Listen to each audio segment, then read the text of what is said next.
இந்த கணக்கு வந்து குரூப் 4 டிஎன்பிஎஸ்சி குரூப் 4ல 2012ல கேட்ட கொஸ்டின். சரிங்களா? ஒரு தேர்வில் 30% மாணாக்கியர், அதாவது மாணவர் ப்ளூரல்ல கொடுத்துருக்காங்க, ஆண் இருப்பாங்க பெண் இருப்பாங்க, மாணாக்கியர் ஆங்கில பாடத்தில் தேர்ச்சி பெறவில்லை. 40% மாணாக்கியர் ஹிந்தி பாடத்தில் தேர்ச்சி பெறவில்லை. இரண்டு பாடத்திலும் தேர்ச்சி பெறாதவர்கள் 20% என்றால் இரண்டு பாடத்திலும் தேர்ச்சி பெற்ற மாணாக்கியரின் சதவீதம் என்ன அப்படின்னு கேட்கிறாங்க. சரிங்களா? கொஞ்சம் கொஸ்டின்ல லாஜிக்கா தான் கொடுத்துருக்காங்க. ஆங்கில பாடமும் ஹிந்தி பாடமும் ஒரு அதர் லாங்குவேஜ் தான், ஃபெயில் ஆகிறதுக்கு வாய்ப்பு இருக்கு. சரிங்களா? Right, okay. இப்போ நம்ம இந்த கணக்கில் என்ன அண்டர்ஸ்டாண்ட் பண்ணிக்கணும் அப்படின்னா, ரெண்டு பாடத்திலும் தேர்ச்சி பெறாதவர்கள் 20% கொடுத்துருக்காங்க பார்த்தீங்களா? அவங்க அதுல இருக்கிறவங்களும் இந்த 30% ஆங்கில பாடத்தில் தேர்ச்சி பெறவில்லை பார்த்தீங்களா, அதுலயும் இருப்பாங்க. 40% ஹிந்தி பாடத்துல தேர்ச்சி பெறவில்லை பார்த்தீங்களா, அதுலயும் இருப்பாங்க. சரிங்களா? இதை எப்படி உங்களுக்கு அண்டர்ஸ்டாண்ட் பண்ணிக்கிறது அப்படின்னா, இப்போ ரெண்டு பாடத்திலும் தேர்ச்சி பெறாதவர்கள் 20%னா ரெண்டு பாடத்திலும் ஆங்கிலம். சரிங்களா?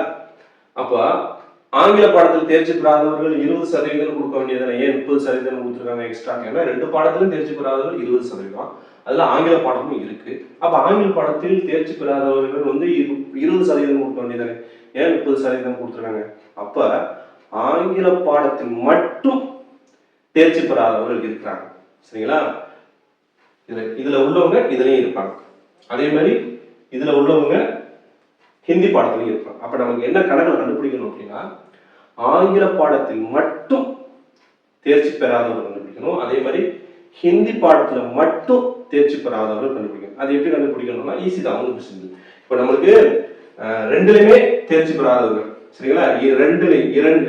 ரெண்டுமே போடுறேன், ரெண்டு அப்படின்னு சொல்லிக்கிறேன், சும்மா ஷார்ட் ஆகுது. ரெண்டுலையும் தேர்ச்சி பெறாதவர்கள்.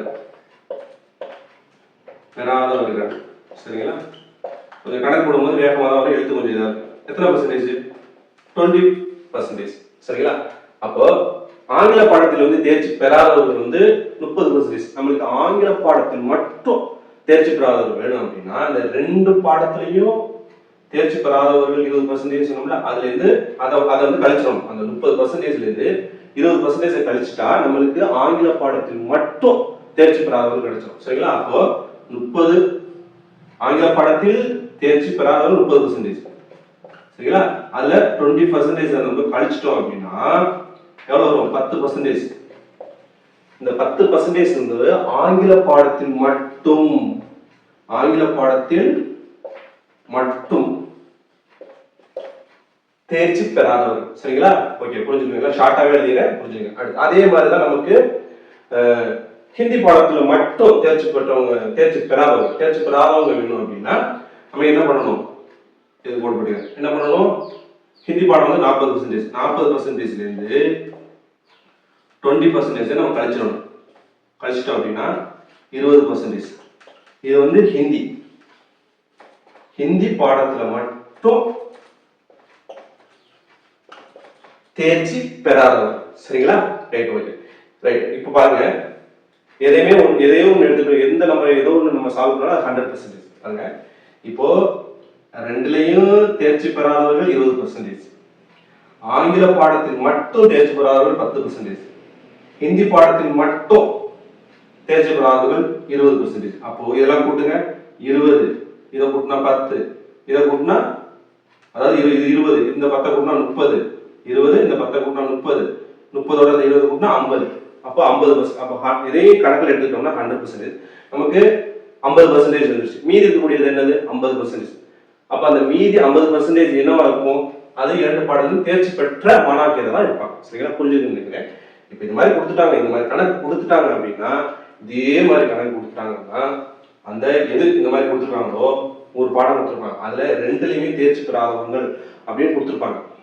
அதை என்ன பண்ணிடணும்? நீங்க கழிச்சிடணும். கழிச்சுட்டா 10% வந்துச்சா, அதான் ஆங்கில பாடத்துக்கு மட்டும் தேர்ச்சி பெறாதவர்கள். அதே மாதிரி ஹிந்தி பாடம் அதுக்கு எழுதணும். 40%, 20% கழிச்சோம்.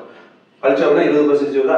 இது ஹிந்தி பாடத்தில் மட்டும் தேர்ச்சி பெறாதவர்கள். இப்ப நமக்கு கணக்கு என்ன கிடைச்சிச்சு, ஆங்கில பாடத்தில் மட்டும் தேர்ச்சி பெறாதவர்கள் 10, ஹிந்தி பாடம் 20, இதை கூட்டணும் 30, ரெண்டுலயுமே தேர்ச்சி பெறாதவர்கள் வந்து 20, மொத்தம் 50. இப்ப இதுல உள்ளவங்க இப்ப கழிச்சதுக்கு பிறகு இதுல உள்ளவங்க இதுல இருக்க மாட்டாங்க. சரிங்களா? அப்போ எல்லாத்தையும் கூட்டு வந்து 50% வந்துருச்சு. அப்போ மொத்த பர்சன்டேஜ் 100% 50% கழிச்சிட்டோம்னா மீதி 50%. அந்த 50% தான் வந்து 2 பாடங்களும் தேர்ச்சி பெற்ற மாணாக்கியர். சரிங்களா? இதே மாதிரி கணக்கு போட்டீங்கன்னா நீங்க ஆன்சர் சால்வ் பண்ணிடலாம். சரிங்களா? ஆன்சர் வந்து A. சரிங்களா? Right, okay. இப்போ இதே கணக்கை இதை வந்து சதவீதத்திலே கொடுத்துட்டாங்க, நம்ம இப்படி போட்டோம். ஒருவேளை நம்பர்ல கொடுக்குறாங்க, அதை நம்ம எப்படி சால்வ் பண்றது பார்ப்போம். சரிங்களா? எப்படி அப்படின்னா, ஒரு கிளாஸ்ல வந்து மொத்த மாணவர்கள் வந்து 60 பேர் இருக்காங்க.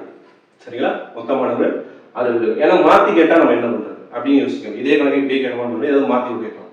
ஒரு கிளாஸ்ல வந்து மொத்த மாணவர்கள் 60 பேர் இருக்காங்க. அதுல ஆங்கில பாடத்தில் மட்டும் ஆங்கில பாடத்தில் மட்டும் இல்ல, ஆங்கில பாடத்துல வந்து ஒரு 19 பேர் தேர்ச்சி பெறவில்லை. எத்தனை பேர்? 19 பேர் தேர்ச்சி பெறவில்லை. அதுவே ஹிந்தில வந்து ஒரு 17 பேர் தேர்ச்சி பெறவில்லை. சரிங்களா? இரண்டிலும் ஒரு 12 பேர் தேர்ச்சி பெறவில்லை. புரிஞ்சுங்க. மொத்த மாணவர்கள் 60 பேர். அதுல ஆங்கில பாடத்துல வந்து 19 பேர் தேர்ச்சி பெறல, ஹிந்தி பாடத்துல வந்து 17 பேர் தேர்ச்சி பெறல, இரண்டிலுமே வந்து 12 பேர் தேர்ச்சி பெறல அப்படின்னா, அப்போ 2 பாடத்திலும் தேர்ச்சி பெற்ற மாணாக்கியரின் சதவீதம் என்ன அப்படின்னு கேட்டுட்டாங்க. எப்படி இந்த கணக்கு போடுறது? இதே மாதிரி தான் போடணும். எப்படி போடணும் அப்படின்னா இதே மாதிரி தான். சரிங்களா? எப்படி பண்ணணும்? நமக்கு வந்து ஃபர்ஸ்ட் என்ன வேணும்? ஆங்கில பாடத்துல மட்டும் தேர்ச்சி பெறாதவர்கள், அப்போ 19. ஆங்கில பாடத்துல வந்து தேர்ச்சி பெறாதவர்கள் 19. நம்மளுக்கு ஆங்கில பாடத்தில் மட்டும் வேணும்னா இந்த இரண்டிலும் தேர்ச்சி பெறாதவர்கள் பார்த்தீங்கன்னா 12. அதை கழிச்சிடலாம். எவ்வளவு வரும்? 7 தான் வரும். சரிங்களா? அப்ப ஆங்கில பாடத்தில் மட்டும் தேர்ச்சி பெறாதவர் 7. சரிங்களா? அடுத்து இது அப்படி இருக்கட்டும். ஹிந்திக்கு போவோம். இது ஆங்கிலம். அடுத்து ஹிந்தி போவோம். சரிங்களா? ஹிந்தில வந்து தேர்ச்சி பெறாதவர்கள் 17 பேர். நமக்கு என்ன வேணும்? ஹிந்தி பாடத்தில் மட்டும் தேர்ச்சி பெறாதவர்கள் வேணும். அப்ப இந்த 12 கழிச்சிடணும். ரெண்டுலயுமே தேர்ச்சி பெறாதவர்கள் அந்த 12 கழிச்சிடணும்.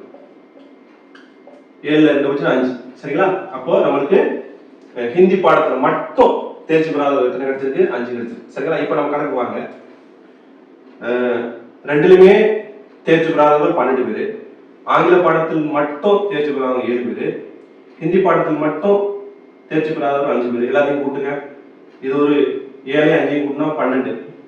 இங்க ஒரு 12 24. அப்ப மொத்த மாணவர்கள் 60 பேர். 60ல 24 கழிச்சிடணும். 60ல 24 கழிச்சிட்டோம். எவ்வளவு? 10. 10ல 4 போச்சுன்னா 6, மிச்சம் 5 இருக்கும்.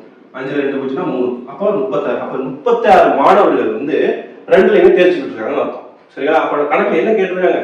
இரண்டிலும் தேர்ச்சி பெற்ற மாணாக்கியரின் சதவீதத்தில் கேட்கிறாங்க அப்படின்னா நமக்கு என்ன பண்ணணும்? மொத்த மாணவர்கள் எவ்வளவு பேரு? 60 பேரு. அதுல இரண்டுலயுமே தேர்ச்சி பெற்றவர்கள் 36 பேரு. இது எத்தனை சதவீதம்? 100%. சரிங்களா? இங்க ஒரு 0, இங்க ஒரு 0 அடிச்சிடும். 1 6 6 36. சரிங்களா? இப்ப இங்க 6 இருக்கு, இங்க 10 இருக்கு. 6ஐயும் 10ஐயும் பிரிக்கணும்னா 60. அப்ப 60%. சரிங்களா? இந்த கணக்கை இப்படி கொடுத்தா இப்படி செஞ்சிடலாம். நீங்க ஒருவேளை மாத்தி இப்படி கேட்டாங்கன்னா இது புரிஞ்சிருக்கும்னு நினைக்கிறேன். சரிங்களா? புரியலன்னு திருப்பி பாருங்க. இந்த எக்ஸ்ட்ரா கரெக்டா புரியும் தான் சொல்லியிருக்கேன்னு நினைக்கிறேன். திருப்பி பாருங்க. இந்த மாதிரியும் கணக்கை கேட்கறதுக்கு வாய்ப்பு